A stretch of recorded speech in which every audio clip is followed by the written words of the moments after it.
పరిష్కారానికై మరో జనతా గ్యారేజ్ గా vivid news TV. కర్నూలులో హైకోర్టు బెంచ్ ఏర్పాటుపై ప్రముఖ న్యాయవాది market yard member Shri Tulasi Reddy గారు హర్షం వ్యక్తం చేశారు.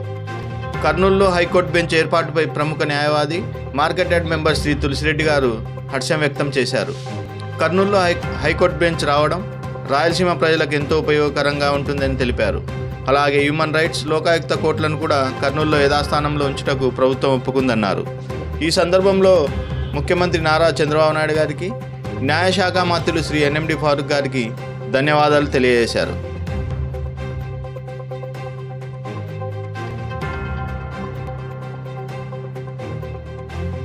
ముఖ్యమంత్రి నారా చంద్రబాబు నాయుడు గారికి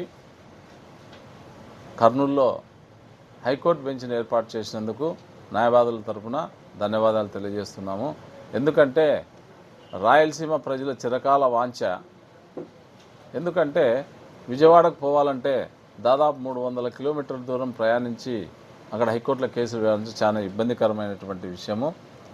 యువగలం పాదయాత్రలో మన లోకేష్ బాబు కూడా మన రాయలసీమకు అభివృద్ధికి తోడ్పడతానని చెప్పడం జరిగింది. దానిలో భాగంగానే కర్నూలులో మనకు హైకోర్టు బెంచ్ని ఏర్పాటు చేయటకు ఒప్పుకున్నారు. గత ప్రభుత్వం మాదిరి కాకుండా ప్రస్తుత ప్రభుత్వము మాట ఇస్తే మాట నిలబెట్టుకుంటున్నారు. అలాగే లోకాయుక్త, హ్యూమన్ రైట్స్ కోర్టును కూడా కర్నూలులోనే యథాస్థానంలో ఉంచటకు కూడా ఒప్పుకున్నారు. అలాగే మన గౌరవ ముఖ్యమంత్రి గారు దీన్ని హైకోర్టు బెంచ్ని ఏర్పాటు చేయడము చాలా సంతోషకరం.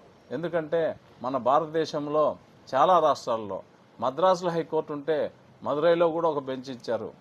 మిగతా హర్యానా అక్కడ కూడా బెంచ్లు ఇచ్చారు. జైపూర్లో, రాజస్థాన్లో కూడా బెంచ్లు, ప్రతి రాష్ట్రంలో 1-2 బెంచ్లు ఉన్నాయి. కొన్ని రాష్ట్రాల్లో 3 బెంచ్లు కూడా ఉన్నాయి. కాబట్టి ఇక్కడ కూడా ఇవ్వడం సమంజసకరం. ఎందుకంటే ఇటు రాయలసీమ ప్రాంతానికంటే ఇటు అనంతపూర్, కర్నూలు, నంద్యాల, కడప, చిత్తూరు వాళ్ళకంతా కూడా చాలా దగ్గరగా ఉంటుంది. కాబట్టి ఇది ఎంతో ఉపయోగకరమైనటువంటిది. ప్రజలకు, కక్షిదారులకందరూ కూడా ఎంతో ఉపయోగకరం ఉంటుంది.